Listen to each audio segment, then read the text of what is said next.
You know, there are American heroes who don't like this idea.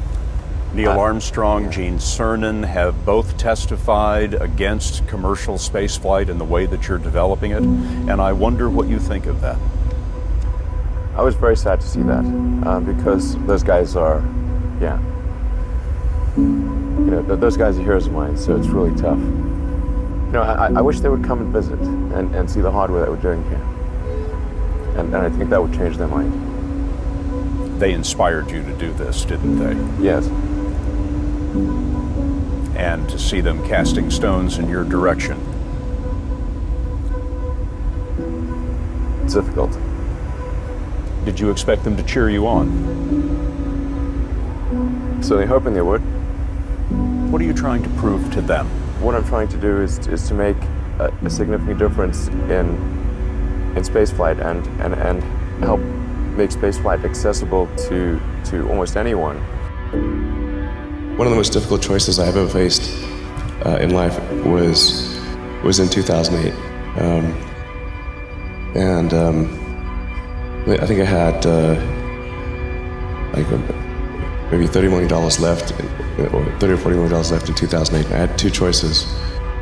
I could put it all into one company, and then the other company would definitely die, or split it between the two companies. But if I split it between the two companies, then both might die. When you put your blood, sweat, and tears into creating something, or building something, it's like a child. And so it's like, which one am I going to let one starve to death? I couldn't bring myself to do it, so I split the money between the two. Fortunately, thank goodness, they both came through. What was your biggest failure, and how did it change you? Well, there's a ton of failures along the way, that's for sure. As I said, for SpaceX, the first 3 launches failed. And we actually were just barely able to scrape together enough parts and money to do the 4th launch. If that 4th launch had failed, we would have been dead. So multiple failures along the way. I tried very hard to get the right expertise in for SpaceX. I tried hard to find a great chief engineer for the rocket, but the good chief engineers wouldn't join, and the bad ones, well, there was no point in hiring them. So I ended up being chief engineer of the rocket. So if I could have found somebody better, then we would have maybe had less than 3 failures. That 3rd failure in a row, did you think, I need to pack this in? Never. Why not? I don't ever give up. So many people tried to talk me out of starting a rocket company. It was crazy. One good friend of mine collected a whole series of videos of rockets blowing up and made me watch those. He just didn't want me to lose all my money. We're doing these things that seem unlikely to succeed, and we've been fortunate, and at least thus far they have succeeded. Now is the time to take risk. You don't have kids. As you get older, your obligations increase. And once you have a family, you start taking risk not just for yourself, but for your family as well. It gets much harder to do things that might not work out. So now is the time to do that before you have those obligations. So I would encourage you to take risks now. Do something bold. You won't regret it. How did you figure you were going to start a car company and be successful at it? Well, I didn't really think Tesla would be successful. I thought we would most likely fail. But I thought that we at least could address the false perception that people had that an electric car had to be ugly and slow and boring like a golf cart. But you say you didn't expect the company to be successful, then why try? If something's important enough, you should try, even if the probable outcome is failure. Or how do you think about making a decision when everyone tells you this is a crazy idea? Or where do you get the internal strength to do that? Well, first of all, I'd say I actually think I feel fear quite strongly. So it's not as though I just have the absence of fear. I feel it quite strongly.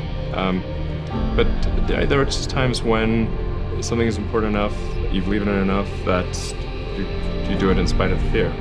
I think about what technology solution is necessary in order to achieve the particular goal, and then try to make as much progress in that direction as possible. I think being a multi-planet species and being out there among the stars is important for the long-term survival of humanity, And that's one reason. But then the part that I find personally most motivating is that it creates a sense of adventure, and it makes people excited about the future.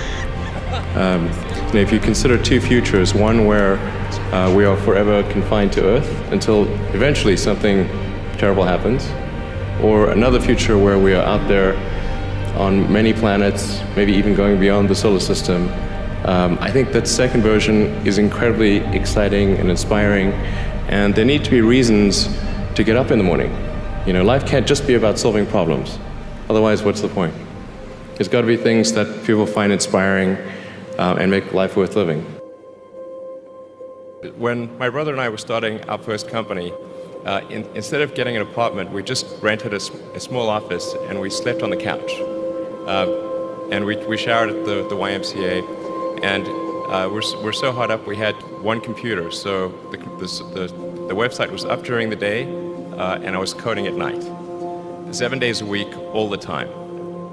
And I sort of briefly had a girlfriend in that period, and in order to be with me, she had to sleep in the office. So work hard, like every waking hour. That's the thing I would say particularly if you're starting a company. Whatever area that you get into, given that even if you're the best, there's always a chance of failure. So I think it's important that you really like whatever you're doing. If you don't like it, life is too short. If you like what you're doing, you think about it even when you're not working. I mean, it's something that your mind is drawn to, and if you don't like it, you just really can't make it work, I think.